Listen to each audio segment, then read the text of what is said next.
Now, if you're looking for an entry-level audio mixer slash audio interface, then this might be the answer. This is the NearStream audio mixer. The official title is the AMIX40U. There's also going to be an AMIX40B, and that has a built-in battery. Now, I've only recently received this, and I just wanted to do a little bit of an unboxing on this one. So first of all, obviously warranty card. We've got a quick start guide here. We've got our user manual, and here it is. This is the little device. It's quite cool. I quite like the design. It is plastic. Inside here as well, we're getting the USB cable, which is USB-C to USB-A. I wish they'd give us a C to C, but that's the way it is. Anyway, moving swiftly on. So this actually connects by USB, and then you've got USB OTG as well. So let's get the box out of the way, and let's have a look at the actual product. We've got combi jacks here. We've got 48 volts instrument or line in. We've also got this connection. We'll get to that in a second. And then we've got two headphone outputs, which is really, really cool, with a mix between software and hardware. Now, we can't mix for each individual one, but that's not bad. Moving over to the back, we've got a reset button, we've got a lock, we've got 5 volts, 1 amp DC in, and then we've got USB OTG. Now, this is a 3.5mm stereo out to go out to your speakers, or you've got line output as well. Now, what was that connection on the front? Well, this is audio in. It's an aux in, so you can actually bring background music in. Imagine if you're doing gaming or you're doing live streaming, you want to bring music in while speaking, you can do that here. On the top, we've actually got this lovely display. I'm just going to plug it in by USB-C, and then we'll actually show you what it looks like. Looking for a USB-C cable. Where is my cable? I forgot my cable. Now, precursor to this is not the cable they send. This is actually a cable from Arturia, and what I'm going to do is I'm going to use this and plug it into the USB OTG. And now when we switch this on, my Mac's just said, do you want to allow this? And of course I can say yes. But what this does now is it's got this lovely display. I'm just going to bring this closer to the camera so you guys can see it. It's very, very shiny. There we go. So what we've got is we've got instrument 1, instrument 2. So if I click one of the instruments, you can see it goes blue. And then you can access a little bit of EQing, original, deep or bright if you want to. You can also do denoise, you can do reverb, and then it goes back to the gain. You've also got BGM, so USB, BT is Bluetooth, and you do have Bluetooth on board, and you've got the aux as well, and then you've got the main out. So you've actually got access to this. We can adjust it with this lovely dial, and it's clicky. It's kind of like goes thud, thud, thud. Nice little click there. It's nice. If I turn one of the 48 volts on, you can see it actually turns on and off individually, and you can see that for instrument or 48 volts for each individual one, depending on which one you're going to do. And then LB is actually loop back. So if I give that a click, we can loop the audio from this back. Bluetooth, if I actually give Bluetooth a click, you can see the Bluetooth symbol comes up. And of course, you can Bluetooth your phone into this so it can have it as an input signal. So then we can change that over to Bluetooth, and therefore you can control the input there. Now with the BGM option, which is USB, Bluetooth, or aux, you've got effects. So if I give this just a click, you'll get a ducker. So as you're talking, it'll auto duck that signal. Or if you hold it down, what it should do is vocal remover. Now that's really clever, and it can actually do vocal remover and ducker at the same time. So you can just hold it down about 2 seconds, and then it'll do that there. Now there is a home button, so if I give that a click, that will just deselect everything and just go back to this screen. Now if you are using something like this to make music and you want to put that music out there, then you need to check out the channel sponsor, which is DistroKid. DistroKid are a music distribution company. You put your songs to them and they push them out to all the online stores and digital streaming sites around the world. Places like Spotify, Apple Music, Amazon, Tidal, Deezer, iHeartRadio, but also Meta. So Facebook, Instagram, and then you've got things like TikTok and even Snapchat as well. Now most music distributors charge you every time you release some music. DistroKid don't do this. They charge you one price per year, which starts at $22.99.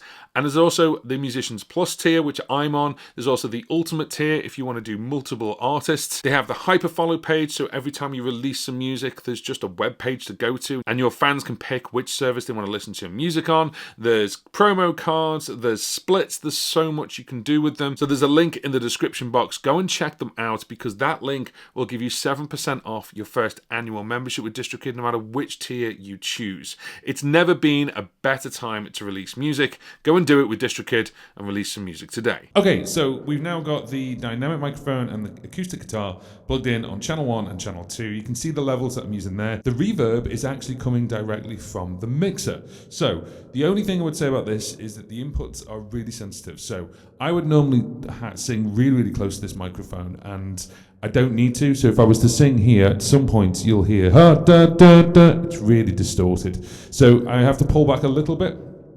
But other than that,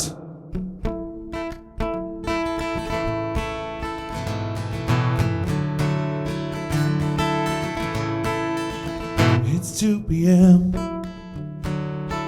I am sitting at this bar again,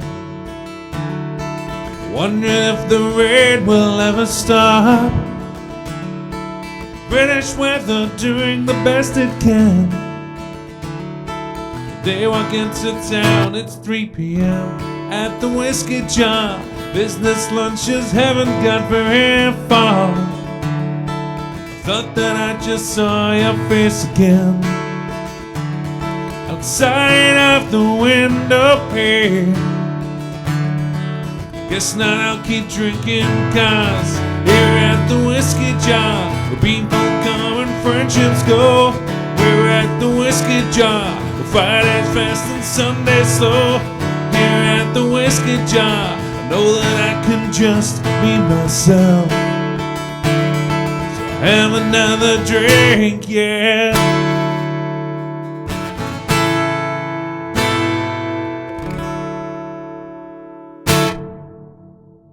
The reverb's quite nice.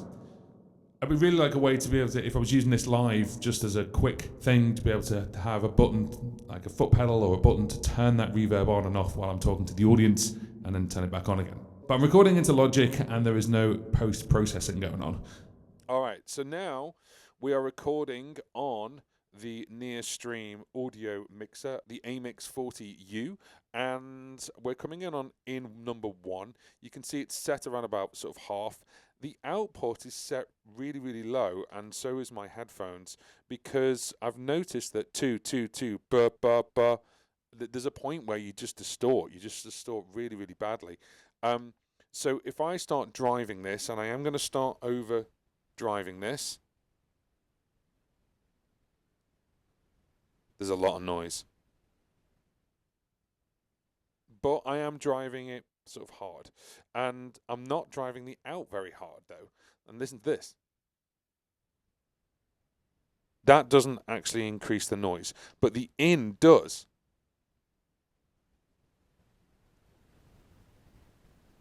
Now, I'm hoping that is only on the headphone out and it's not coming through on the recording. I don't know. So you're going to find out now, and I'm going to find out as well, and then I'm going to be like, yes, it is, or no, it's not.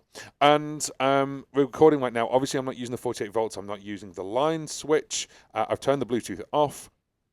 There is no effects on there. We haven't got loopback switched on yet. I just wanted to see what it sounded like when I plugged in a microphone as I normally would. Now, I normally plug in the Aston Stealth mic, but I wanted to plug this in because it's not really meant to be, it's meant to be, you know, plug in sort of like dynamic microphone, things like that, just a normal XLR. But I could plug in the Aston Stealth if I wanted to, of course, because it's got 48 volts phantom power, and then you've got a second in as well, so you can plug in a jack, and then you've got this BGM, so it can either be USB, Bluetooth, or the AUX in as well. It's a cool little thing, but the thing is, I think it's a little bit hot on the inputs. I think 222. If I push this 222, if I push any audio interface, it's going to go. The only thing is, I would say that from about here, it goes really quiet. In my ears anyway, and then when you just literally go up by 2 notches, it goes much, much louder. I'm watching it on Logic, and it is just peaking about there. Now, if I turn the out down, so I could obviously take that up to full, maybe, and there we go, and nearly clipping there. Let's bring that back down, and let's bring that down. 2, 2, 2, 1, 2. Hello, hello, hello, hello. The only thing I would really like to see from here is live audio balance. I mean, you've got this sort of like look right now. Let's just change these over. I forgot about this actually. So we've got denoise. It's on different denoises. So let's have a listen.